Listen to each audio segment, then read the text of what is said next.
আসসালামু আলাইকুম এভরিওয়ান। নিশাময় তুমি গল্পের ৮ নাম্বার পার্ট নিয়ে চলে আসলাম। তো বেশি কথা না কইয়া গল্প শুরু করা যাক। অয়ন ভাইয়া মাথায় হাত দিয়ে যন্ত্রণায় কুঁকড়ে উঠছে। অয়ন ভাইয়া আমার কাছে আসতে চাইলেও আমি অয়ন ভাইয়ার কাছে যাব তার আগেই কেউ খপ করে আমার হাত ধরে ফেললো। আমি তাকিয়ে দেখি আমান বাঁকা হাসছে, তার মানে আমান এসব করছে। অয়ন ভাইয়া গর্জে উঠে বলে উঠল, রিমিকে ছাড় আমান, না হলে আমি তোকে জ্যান্ত পুঁতে ফেলবো। আমান ভয়ের ভঙ্গিতে বলে উঠে, ইস আমি ভয় পাচ্ছি। অয়নের জান রিমিকে আমি টাচ কিভাবে করতে পারি? আমি ওকে অনেক ভয় পাচ্ছি। এই বলে শয়তানি হাসি মেতে উঠে আমান। আমি আমানের থেকে নিজেকে ছাড়াতে ব্যস্ত হচ্ছি। যত সরতে চাইছি আরও চেপে ধরেছে আমায়। অয়ন বলল, আমান রিমিকে ছাড় বলছি, জুড়ে চিৎকার দিয়ে। ওর গায়ে যদি একটা টুকাও লাগে তোকে শেষ করে ফেলবো। আমান আমাকে উদ্দেশ্য করে বলে, দেখো তোমার আশিককে এত জোরে মাথায় আঘাত করলাম, মরতে বসেছে তাও তেজ কমেনি, আরও দুঘাত দিতে হবে। বাঁকা হেসে রিমি বলল, প্লিজ আমান, অয়ন ভাইয়াকে কিছু করো না প্লিজ। অয়ন বলল, আমি খুব ভালো করে বুঝতে পারছি আমান, রিমির ক্ষতি করবি, কিন্তু আমি তো নিজের শক্তি হারিয়ে ফেলেছি, উঠে দাঁড়াবার ক্ষমতা পাচ্ছি না। এমন কষ্ট হচ্ছে না, আমার দাঁড়াতেই হবে।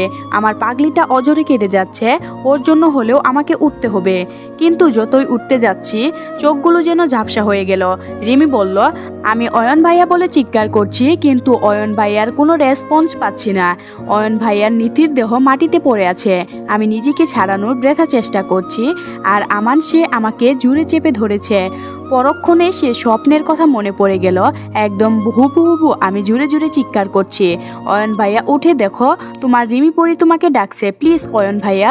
আমান বলল, তোমার আশিক মনে হয় এতক্ষণে পরকালে ভ্রমণ করছে, কি বলো? আমি কাঁদতে কাঁদতে বললাম, না এটা হতে পারে না। অয়ন উঠো, দেখো আমি তোমাকে ভাইয়া বলছি না, প্লিজ উঠো। আমান আমাকে ছাড়ো, আমাকে অয়নের কাছে যেতে দাও। আমান শয়তানি হাসি দিয়ে আমার হাত ঘোরাতে ঘোরাতে বলল, দেখ বোন, তোর খুনিকে আমি উপযুক্ত শাস্তি দিয়েছি। কিরে দেখ, তোর দাদা ভাই তোর মৃত্যুর প্রতিশোধ নিয়েছে। আমানের সেই হাসি কি ভয়ানক। আর আমানের বোন মানে, আর আমানের বোনের সাথে অয়নের কি সম্পর্ক? কি বলতে চাচ্ছে আমান? আমাকে টানতে টানতে নিয়ে যাচ্ছে, আর আমি অয়ন বলে চিৎকার করে যাচ্ছি, আমাকে ছাড়ো, আমি অয়নকে ভালোবাসি, ছাড়ো। কিন্তু আমান আমাকে টানতে টানতে একটা কালো গাড়ির কাছে নিয়ে আসলো। আমি কিছু বলবো তার আগেই আমান আমার মুখে রুমাল চেপে ধরলো। তারপর কিছু মনে নেই। আচ্ছা, আমি কি আমার অয়নকে হারিয়ে ফেললাম? পায়েল আর মেঘলা গাড়ি নিয়ে রওনা হলো। পায়েলের ধারণা ঠিক, রিক জানে রিমি আর অয়ন কোথায় থাকতে পারে।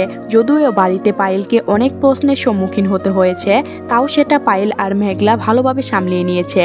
পায়েল মেঘলা এ পর্যন্তনের ঘটনা সব বলে দিয়েছে। সবকিছু শুনে মেঘলা বাকরন্দহীন, তাড়াতাড়ি আমান আর রিমি অয়নের কাছে পৌঁছাতে হবে, না হলে আমার নিজের অজান্তে অনেক বড় ভুল করে ফেলবে, যেটা কিছুতেই মেঘলা হতে দিতে পারে না।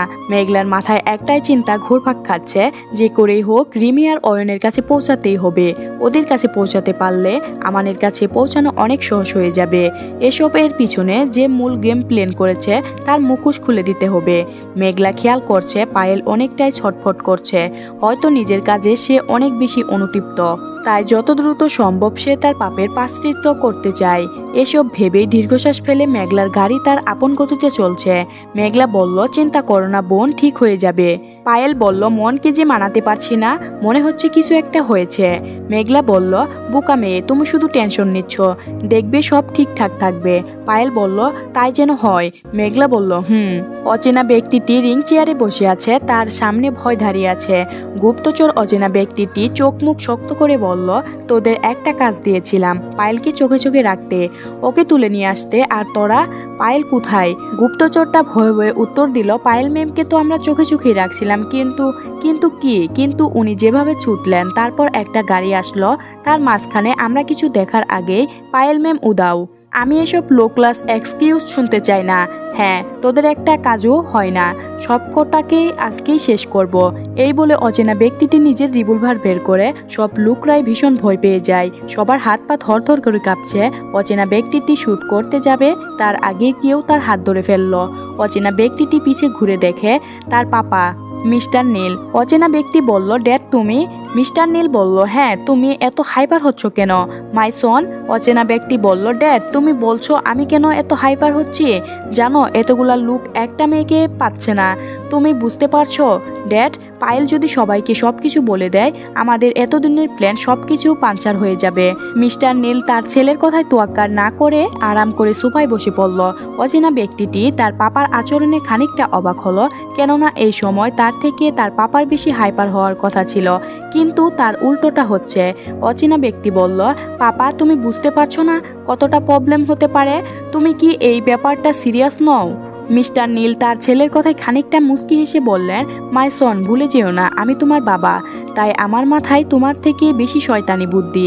এই বলে অট্টহাসি ফুটে উঠল। অচেনা ব্যক্তি তার বাবার কার্যক্রমে কিছুই বুঝতে পারছে না, কিন্তু বুঝতে পারছে তার বাবার মাথায় কিছু একটা চলছে। অচেনা ব্যক্তি তার বাবার পাশে গিয়ে বসে বলল, আচ্ছা পাপা, তোমার মাথায় কি চলছে? স্পেশাল, আমাদের কিছুই করতে হবে না। আমান প্রতিশোধের নেশায় অন্ধ হয়ে আয়ন আর রিমির ক্ষতি করবে, মানে আমাদের প্ল্যান অনুযায়ী কাজ হচ্ছে, আর বাকি রইল পায়েল ও কিচ্ছু করতে পারবে না। তুমি চিন্তা করো না, ওই খান ফ্যামিলি আর চৌধুরীর সর্বনিঃস্ব করে ছাড়বো, কাউকে ছাড়বো না, সবকিছু ধ্বংস করে দেব। এই বলে শয়তানি হাসিতে মেতে উঠল মিস্টার নীল। অচেনা ব্যক্তিটা তার বাবার কথায় খানিকটা শান্ত পেল। মিসেস ডিলি বাবা আর ছেলের ধ্বংসশীলতা আর সহ্য করতে পারছে না, কিন্তু কি করবেন তিনি, কি করে আটকাবেন তিনি? তো অপারক মিসেস জিলি জায়নামাজে বসে পড়লেন। এখন তার একমাত্র ভরসা আল্লাহ, একমাত্র মহান আল্লাহ পারে তার স্বামী আর ছেলেকে হেদায়েত দিতে। কান্না করতে লাগলেন তিনি। রিমির ভালোবাসি কথাটা বলছে, ব্যাস এতটুকুই যথেষ্ট, আর কিছু লাগবে না। অয়ন চোখ খুলে ফেলল। অয়ন বলল, চোখগুলো ঝাপসা হয়ে আসছিল, হয়তো নিজের শক্তি হারিয়ে ফেলেছিলাম, কিন্তু না, এখন আমাকে উঠতেই হবে, আমার রিমি পরিটার জন্য হলে উঠতে হবে। অয়ন অনেক চেষ্টা করে উঠে দাঁড়ালো। মাথা থেকে অনবরত রক্ত পড়ছে, সেদিকে অয়নের কোনো হুঁশ নেই। তার যে করেই হোক রিমি পরীকে ফিরিয়ে আনতে হবে। তার চোখ থেকে আগুন বের হচ্ছে, যেন সবকিছু ধ্বংস করে দিবে। অয়ন খেয়াল করলো দরজায় কোণে রিমির শাড়ির আঁচল কিছুটা অংশ পড়ে আছে। আমান যখন রিমিকে টানতে টানতে নিয়ে যাচ্ছিল, তখন রিমির শাড়ির আঁচল দরজার সাথে লেগে কিছুটা ছিঁড়ে যায়। অয়ন পরম যত্নে সেই অংশটুকু তুলে নেয় এবং মাথায় বেঁধে নেয়, যাতে একটু হলেও রক্ত পড়া কমে, আর এতে তার রিমি পরীর ছোঁয়াও আছে। অয়ন ফোন খুঁজতে থাকে এবং পেয়েও যায়। সে তার স্পেশাল গার্ড রূপকে কল করে। রূপ একটা মেয়ের সাথে ফ্লার্ট করছিল। রূপ বলল, জানো তুমি পৃথিবীর সব থেকে কিউট, তুমি এত কিউট কেন মুন? মুন বলল, ও মা সত্যি, হাউ সুইট। মেয়েটা লজ্জা পেল। রূপ বলল, হ্যাঁ, তোমাকে দেখলেই আমার দাদির থুরি নায়িকা শাবানার কথা মনে পড়ে। মুন বলল, কি বললে? রূপ বলল, না সরি, তোমাকে দেখলে আমার দীপিকার কথা মনে পড়ে। মুন বলল, তাই, লজ্জা পেয়ে? রূপ বলল, ইস, চাপা মারছি, তোমারে দেখলে শাওয়ার গাছের পেতনির কথা মনে পড়ে। মনে মনে রূপ মেয়েটার সাথে কথা বলছিল, তখনই তার ফোনটা বেজে ওঠে। রূপ ফোনের স্ক্রিনে তাকিয়ে হতাশ হয়, কেননা এটা তার বসের নাম্বার অয়নের। বেচারাকে খালি কাজ করায়, একটু ফালতু করার টাইমও পায় না। অয়ন বেশ বুঝতে পেরেছে। রূপ বলল, এক্সকিউজ মি। মুন বলল, শিওর। রূপ বলল, একটু সাইডে গিয়ে ফোনটা রিসিভ করি। সাথে সাথে অয়ন রাগী গলায় বলল, এতক্ষণে লাগে তোর ফোন ধরতে? সরি বস, একটু বিজি ছিলাম। এত কি কাজ করিস? হ্যাঁ, জানিস কি হয়েছে? আসলে স্যার, আপনিই তো আমাকে যেতে বলেছিলেন। জাস্ট সেট আপ, তোকে যেটা বলছি সেটা কর। এখানে অনেক ঝামেলা হয়েছে। রূপ খানিকটা বিচলিত হয়ে বলল, বস, আপনার কণ্ঠ এমন লাগছে কেন? এমন নয় তো, আপনি যেটাই আন্দাজ করেছিলেন সেটাই হয়েছে। অয়ন বাঁকা হেসে বলে, কিন্তু সোজাসুজি যে আমাকে মেরেই দিবে সেটাই ধারণার বাইরে ছিল। বস, আপনার বেশি লাগেনি তো? না, এখন আমি ঠিক আছি। তুই গুপ্ত গার্ড থেকে খবর নি যে ও কাজটা করতে পারছে কিনা। কোনো চিন্তা করবেন না, আপনি তো এসব আগে থেকে আন্দাজ করতে পেরেছিলেন, তাই আমরা ফার হাউসের বাহিরে গুপ্ত গার্ড নিউজ করেছিলাম। ওরা এতক্ষণে মেবি আমানকে ফলো করছে, কিন্তু ও যদি রিমির কোনো ক্ষতি করে দেয় সেটাই চিন্তা। স্যার, কোনো চিন্তা করবেন না, আমাদের গার্ডরা আছে তো, আর এখন আমরা সহজেই আমানের আস্তানায় পেয়ে যাব। গুড, তাড়াতাড়ি আয়, আমাদের এখনই বের হতে হবে। আমার নিজেকে একটু বেশি চালাক মনে করে, কিন্তু এই অয়নের বুদ্ধির সাথে আমান পেরে উঠতে পারবে না, বাঁকা হেসে। কিন্তু অয়নের মাথায় একটাই চিন্তা, আমান কিসের বোনের কথা বলল? তার তো কোনো মেয়ের সাথে রিলেশন ছিল না, সে জীবনে একজনকেই ভালোবাসেছিল, সে একমাত্র তার রিমি পরি। না, অয়নের মাথার ওপর দিয়ে যাচ্ছে সব। অয়ন তাড়াতাড়ি একটু বেরিয়ে পড়ে। সে সবাইকে অজ্ঞান অবস্থায় পায়, কিন্তু সে অবাক হয় না, কেননা এটা তার ধারণা ছিল। দরজার কাছে এসে অবাক হয়, অস্পষ্ট সুরে বলে ওঠে, পায়েল তুমি? আর তোমার সাথে উনিই বা কে? মেঘলাকে উদ্দেশ্য করে বলে। আর তোমরা এই ঠিকানা পেলেই বা কোথায়? পায়েল বলল, অয়ন আমার কথা একটু শুনো, অনেক জরুরি কথা আছে, যেটা শোনা তোমার জন্য অনেক জরুরি। অয়ন বলল মানে? মেঘলা বলল, তাহলে আমি প্রথম বলি। আস্তে আস্তে চোখ খুলে নিজেকে একটা চোয়ারে বাঁধা অবস্থায় পায়। বোঝার চেষ্টা করছি আসলে আমি কোথায়। তখনই মনে পড়ে গেল অয়ন ভাইয়ার কথা। হ্যাঁ, কোথায় আমার অয়ন ভাইয়া? আমান ওর সাথে কি কি করেছে? আমি জোরে চিৎকার করে উঠিয়ে, অয়ন কোথায় তুমি? অয়ন অয়ন চিৎকার করে কাঁদতে কাঁদতে লাগলাম। তখনই কারো হাসির আওয়াজ, এর পিছনে ঘুরে তাকালাম। আমান আমার দিকে বাঁকা হেসে বলল, এই বেবি তুমি এত অয়ন অয়ন করো কেন? একটু আমান আমান করতেও তো পারো। যতই হোক আমিও তোমাকে ভালোবাসতাম, হয়তো অয়নের থেকেও অনেক বেশি, কিন্তু তুমি সেটাই বুঝলে না। শেষের কথাটা আমান অনেক রেগে বলল। আমি আমানের দিকে ঘৃণার দৃষ্টিতে নিক্ষেপ করে বললাম, ভালোবাসা? Like seriously? তাচ্ছিল্য সুরে, তুমি বুঝো ভালোবাসা মানে কি? বুঝো? আমান বাঁকা হেসে বলল, তুমি মনে হয় অনেক বুঝো। আমান আমার দিকে এসে হাঁটু গেড়ে বসে আমার গালে হাত দিয়ে বলল, তুমি তো কোনোদিনও ভালোবাসা বুঝলে না, আমাকে ভুল বুঝে গেলে। এই রিমি পাখি তাকাও না আমার দিকে। আমি আমানের থেকে অন্যদিকে ঘুরে তাকিয়ে আছি। প্রচুর ঘৃণা লাগছে ওর ওপর। আমান হতাশা হয়ে বলল, জানো অনেক ভালোবাসতাম তোমাকে। হয়তো এখনো শেষের কথাটা আস্তে করে বলল, তুমি কি কোনোদিন আমাকে বুঝবে না? সেই দিন আমার কথাটা একটু শোনার প্রয়োজন মনে করলে না। আমি আমানের দিকে তাকিয়ে বলি, তোমার কথা শুনবো? একজন খুনির কথা?